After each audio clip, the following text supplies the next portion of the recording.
এই যে 24শে 5 আগস্টের পর হাইব্রিড বিএনপি, নব্য বিএনপি এইসব শব্দ আসলে বহুল আলোচিত, মানে যেমনটা আওয়ামী লীগের ক্ষেত্রে ছিল সেরকম আবার এটা হাইব্রিড বিএনপি, এটা শুনতেছি বিএনপি সরকার গঠনের পর যা আরও বেড়েছে। আপনাদের দলের ভেতর থেকেই মূলত ত্যাগী নেতাকর্মীরা যারা নিজেদের এখন বঞ্চিত করছেন তারা এগুলি সামনে আনছেন। এটা কি দৃষ্টি আকর্ষণের জন্য আনা হচ্ছে নাকি বাস্তবতাও আছে? কেন এটা বলা হচ্ছে? আমরা দেখতেছি যে টেকনোক্রেট শাখায় একজনকে 3টা করে মন্ত্রণালয় দেওয়া হচ্ছে। খলিলুর রহমান, যিনি আসলে ইউনূস সরকারের একজন উপদেষ্টা ছিলেন, তাকে এসে মন্ত্রী বানানো দেওয়া হচ্ছে। আরও অন্যান্য জায়গা থেকে অন্যান্য লোককে আনা হচ্ছে। আপনাদের ঠিক মূল্যায়ন করা হচ্ছে না? মানে আপনি আপনার উপরে নিয়ে না, আপনাকে নিশ্চয়ই মূল্যায়ন করা হয়েছে, কিন্তু তৃণমূল পর্যায়ে এই অভিযোগটা আছে আসলে রাষ্ট্রপতিকে রেখে দেওয়া হয়েছে ইত্যাদি ইত্যাদি। আপনি কি একটু কুইক মন্তব্য করবেন কিনা? আমরা কাছাকাছি প্রশ্ন জনাব আব্দুল্লাহ আল আমিনকেও করবো, একটু যদি দ্রুত। দেখুন, আমাদের এই সরকারটা আপনার একটা গণ অভ্যুত্থানের পরে একটা নতুন সরকার, এই নতুন সরকার একটা নতুন বাংলাদেশ উপহার দিবে। সেজন্য তিনি যে টিমটা গঠন করেছেন, এই টিমটাকে কিন্তু অন্তত আমাদের দেশের আমাদের দল বাংলাদেশ জাতীয়তাবাদী দল সর্বস্তরের কর্মী কর্তৃক অভিনন্দিত হয়েছে। আপনারা যেটা বলছেন হাইব্রিড বা নব্য, এটা পত্রিকার ভাষা বলতেই পারেন। আপনারা যেহেতু রাজনীতিটা পর্যবেক্ষণ করেন, আপনারা বলবেন এটা অন্যায়ের কিছু না। কিন্তু আমরা যারা দল করি, আমরা মনে করি যে এটা একটা ভাইব্রেন্ট ক্যাবিনেট আমরা দেশকে উপহার দিয়েছি। কারণ আপনি দেখেছেন যে 24/7 আমাদের প্রাইম মিনিস্টারের নেতৃত্বে আমাদের মন্ত্রিসভাগুলো কাজ করছে। এবং আপনি দেখেছেন যে আপনাদের হাতের কালি শুকিয়ে যাওয়ার আগেই কিন্তু আমরা অনেক নির্বাচনী যে প্রতিশ্রুতি সেটা বাস্তবায়নের পথে চলেছি। আমাদের এই মন্ত্রিসভায় যদি কোনো ভুল হয়ে থাকে আপনারা নিশ্চয়ই শুধরে দিবেন। আমরা বলেছি যে বিএনপি একটা পেন্সিল মানসিকতার মন রয়েছে বিএনপির, যে ইরেজার দিয়ে সবকিছু মুছে ফেলে দেওয়া যায়। আমাদের ভুলগুলো শুধরে দিলে আমরা অবশ্যই সেই ভুলটা শুধরে নিব। আমি বর্তমান মন্ত্রিসভা একটা ভাইব্রেন্ট মন্ত্রিসভা, তারা অ্যাক্টিভলি এবং পরিশ্রমী হয়ে কাজ করছে। এখানে যেখানে যোগ্য ডক্টর খলিলুর রহমান প্রসঙ্গ আপনি বলছেন, ডক্টর খলিলুর রহমানকে আমরাই কিন্তু প্রথমে বলেছিলাম, তার পদত্যাগ দাবি করেছিলাম।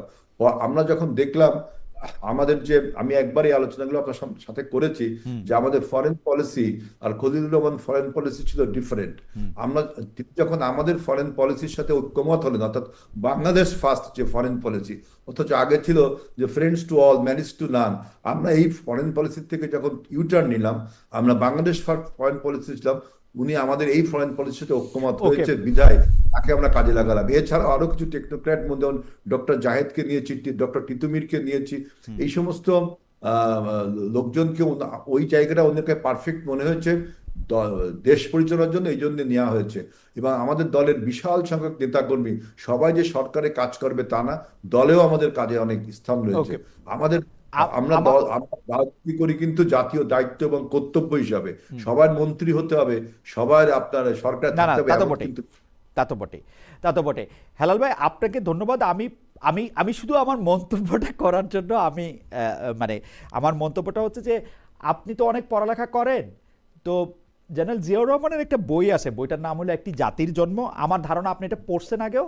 আমি শুধু এইটাকে 7ই মার্চ ভাষণে, মানে জাতির জন্ম বই না, এটা একটা প্রবন্ধ আসলে, এসে অনেক জায়গায় এটা উল্লেখিত আছে।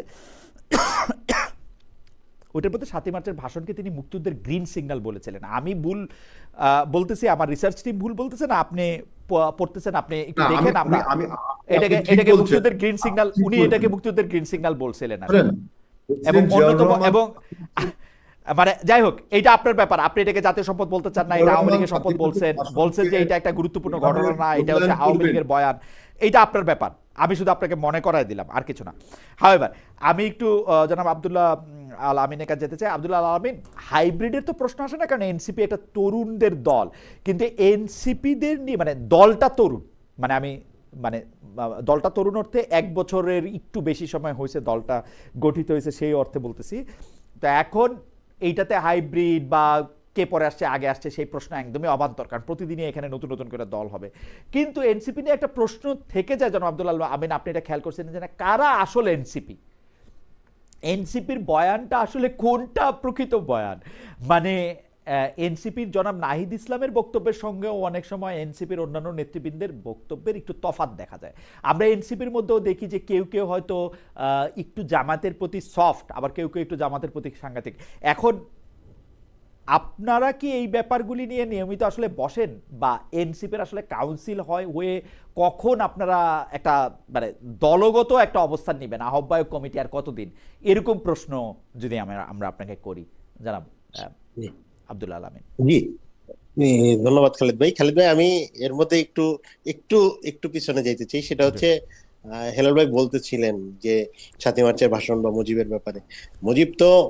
মুজিবুর রহমান ফ্যাসিস্ট হয়ে উঠেছেন, ৭ই মার্চের ভাষণ পলিটিক্যালি আওয়ামী লীগ ইউজ করেছে, এই ব্যাপারে আমার কোনো কোশ্চেন নেই। কিন্তু আমি একটু একটু বলতে চাই যে এগুলো কিন্তু এখনো এই সংবিধানেরই পার্ট, যে সংবিধানের দোহাই তারা দিচ্ছেন। আমরা আমরা কিন্তু সংবিধানটা সংস্কার চাইছি। যে সংবিধানের দোহাই তারা দিচ্ছেন ওই সংবিধানের কিন্তু এখন এগুলো পার্ট হয়ে আছে। এই সংবিধান অনুযায়ী আজকে আজকে বাংলাদেশের স্বাধীনতার ঘোষক শেখ মুজিবুর রহমানকে বলা হচ্ছে, অথচ ওনারা এই রাজনীতিটা অন করেন না। আমরাও কিন্তু মনে করি না শেখ মুজিব স্বাধীনতার ঘোষক, কিন্তু ওনারা আবার ওই সংবিধানের দোহাই দিচ্ছেন। তো আচ্ছা, যাই হোক, এই কথা তো আমরা পার হয়ে এসেছি। যেটা বলতেছিলেন, আমরা আমাদের দলে তো নিয়মিতই মিটিং হয়, নিয়মিতই আমি কথাবার্তা, জাস্ট একটু জানার জন্য, আমাদের কাউন্সিলিং আপনারা কি জিয়াউর সেশন রহমানকে থাকে। স্বাধীনতার ঘোষক মনে করেন? হ্যাঁ, আমরা মনে করি জিয়াউর রহমান স্বাধীনতার ঘোষণা ওকে দিয়েছিলেন। ওকে ওকে ওকে, জি হ্যাঁ জি, প্লিজ জি প্রসিড জি করেন। হ্যাঁ, যে জি আপনাদের জি দল নিয়ে আচ্ছা, বলতেছিলেন। জি, আমরা আমরা যেটা বলেছিলাম যে আহ, আমাদের দলে এক ধরনের ফ্লেক্সিবিলিটি আছে, যে আমি আমার মতামতটা এক্সপ্রেস করতে পারবো। তো ওই জায়গা থেকে আবার দলেরও একটা পজিশন আছে। কিন্তু আমরা বলেছি যে দল যখন একটা পজিশনে, আপনি দেখবেন দলের যে কোনো বক্তব্য বিবৃতিতে আমরা একটা পজিশন নিয়েছি, যেটা বাংলাদেশের অভ্যুত্থান, বাংলাদেশের গণ আন্দোলন, বাংলাদেশের যে কোনো ব্যাপারে আমরা মূল পজিশন নিচ্ছি। এখন মতবিরোধ, মত পার্থক্য, এটা তো যে কোনো রাজনৈতিক দলে থাকবে। তো এটা এটা নিয়ে আমরা এতটা বদার না। আমরা মনে করি যে আমরা আমাদের যেই প্রক্রিয়ার মধ্যে আছি, আমরা সাংগঠনিকভাবে আমরা ইনশাআল্লাহ বাংলাদেশের জনগণের আশা আকাঙ্ক্ষার জায়গায় তো আমরা যাইতে চাই, যাইতে পারবো। সেই সাথে হাইব্রিড টপিকে আমি একটু বলি। সেটা হচ্ছে, আমি আজকে আমার নারায়ণগঞ্জ একটা কলেজ আছে, আপনি তো খালিদ ভাই চিনেন, এই হেলাল ভাইও চিনবেন, তোলারাম কলেজ। তোলারাম কলেজ ছাত্র দলের যিনি সভাপতি, আজকে স্বাধীনতা দিবসে উনি পোস্ট দিয়েছেন যে আওয়ামী লীগ থেকে পুনর্বাসিত হয়ে আসা ত্যাগী বিএনপিতে আসা ত্যাগী আওয়ামী লীগের স্বাধীনতার শুভেচ্ছা। উনি এতটা নিজের ডিপ্রাইভ ফিল করতেছেন, এবং এটা এটা এটা ট্রু। এই কারণে আমি দেখেছি যে 5 আগস্টের পরে নৌকার চেয়ারম্যানদের শুধু ক্ষমতার জন্য বিএনপিতে পুনর্বাসন করা হয়েছে, যাদের বহিষ্কৃত লোকদের, যারা চাঁদাবাজির জন্য গার্মেন্টস পুরাইয়া চাঁদাবাজি করছে, বহিষ্কার করা হয়েছে, ইলেকশনের 1 সপ্তাহ আগে পুনর্বাসন করা হয়েছে। তো এই ঘটনাগুলো ঘটতেছে, এগুলার আমরা তো তখনও কথা বলছি, এখনো কথা বলতেছি।